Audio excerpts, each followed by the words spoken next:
Salut à tous et bienvenue dans ce nouvel épisode sur les tableaux de signes. Dans l'épisode 1, on a fait le plus dur, et si vous l'avez bien compris, on va voir ensemble que dans l'épisode 2, il n'y a rien de très compliqué. Ne t'inquiète pas, ça va bien se passer. Bien se passer, ne t'inquiète pas. T'inquiète pas. Dans l'expression d'aujourd'hui, on va avoir deux facteurs. Je rappelle qu'on a une multiplication entre les deux. 2x moins 10 fois 6 moins 3x. Oh là là, c'est la décadence, hein. Et pour étudier le signe de ce gros truc, on n'a pas de raison de flipper, on va séparer le travail en deux parties. N'ayez pas peur! Peur! Donc d'abord on s'occupe de 2x moins 10 et ensuite de 6 moins 3x. On commence par 2x moins 10. Alors comme dans l'épisode 1, on résout l'équation 2x moins 10 égale 0, ça nous donne 2x égale 10 et donc x égale 10 sur 2 et donc x égale 5. Une fois qu'on a notre solution, on peut compléter le tableau de signes, alors on place x moins l'infini plus l'infini, le 2x moins 10 en dessous, et on va venir mettre une barre avec le 0 avec la valeur 5 juste au-dessus. Arrivé à ce stade, on se rappelle qu'on commence toujours par la droite, et pour choisir le signe, on va regarder juste devant le x. Devant le x, on a un 2 qui est positif, donc on met un plus. Et de l'autre côté, on met un moins. Je te le dis, tu vas trop vite. Je vais trop vite, j'ai pas le temps. Donc voilà pour ce premier tableau, maintenant on passe au deuxième. On se rappelle que la deuxième partie de l'expression c'était 6 moins 3x, alors on résout 6 moins 3x égale 0, ça nous donne moins 3x égale moins 6, et donc faites bien attention, ici on divise par moins 3, ce qui nous donne donc 2.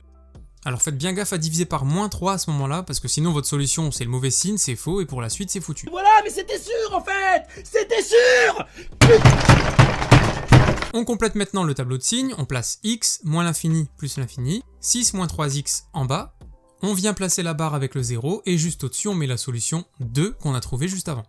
Toujours la même méthode, on commence toujours par la droite et pour choisir le signe, on va regarder juste devant le x. Devant le x on a un moins 3 qui est négatif et donc on met moins. Et donc de l'autre côté on va mettre un plus.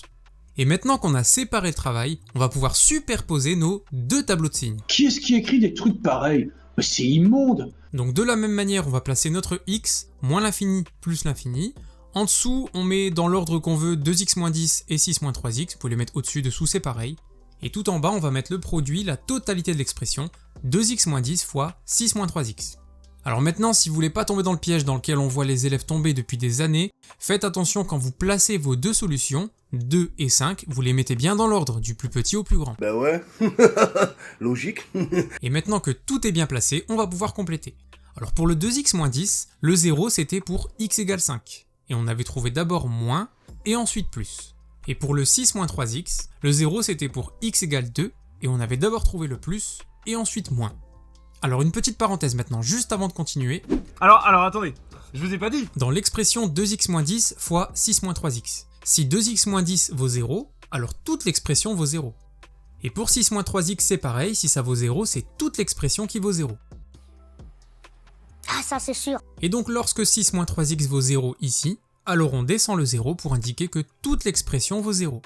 Et pareil pour 2x moins 10, le 0 qu'on a ici, on va venir le descendre ici. Bah ouais, logique. Et donc pour la dernière étape, on a 3 zones, 3 intervalles. Et on va les compléter en combinant les deux signes qu'on a juste au-dessus. Moins par plus, ça fait moins. Moins par moins, ça fait plus. Et plus par moins, ça fait moins. Et donc ça veut dire que ma fonction elle est négative sur l'intervalle moins l'infini 2, elle est positive sur l'intervalle 2, 5, et elle est négative sur l'intervalle 5 plus l'infini. Donc voilà, pour cet épisode on s'est intéressé au produit, dans le prochain on s'intéressera au quotient. N'oubliez pas de vous abonner, je vous remercie et je vous dis à bientôt.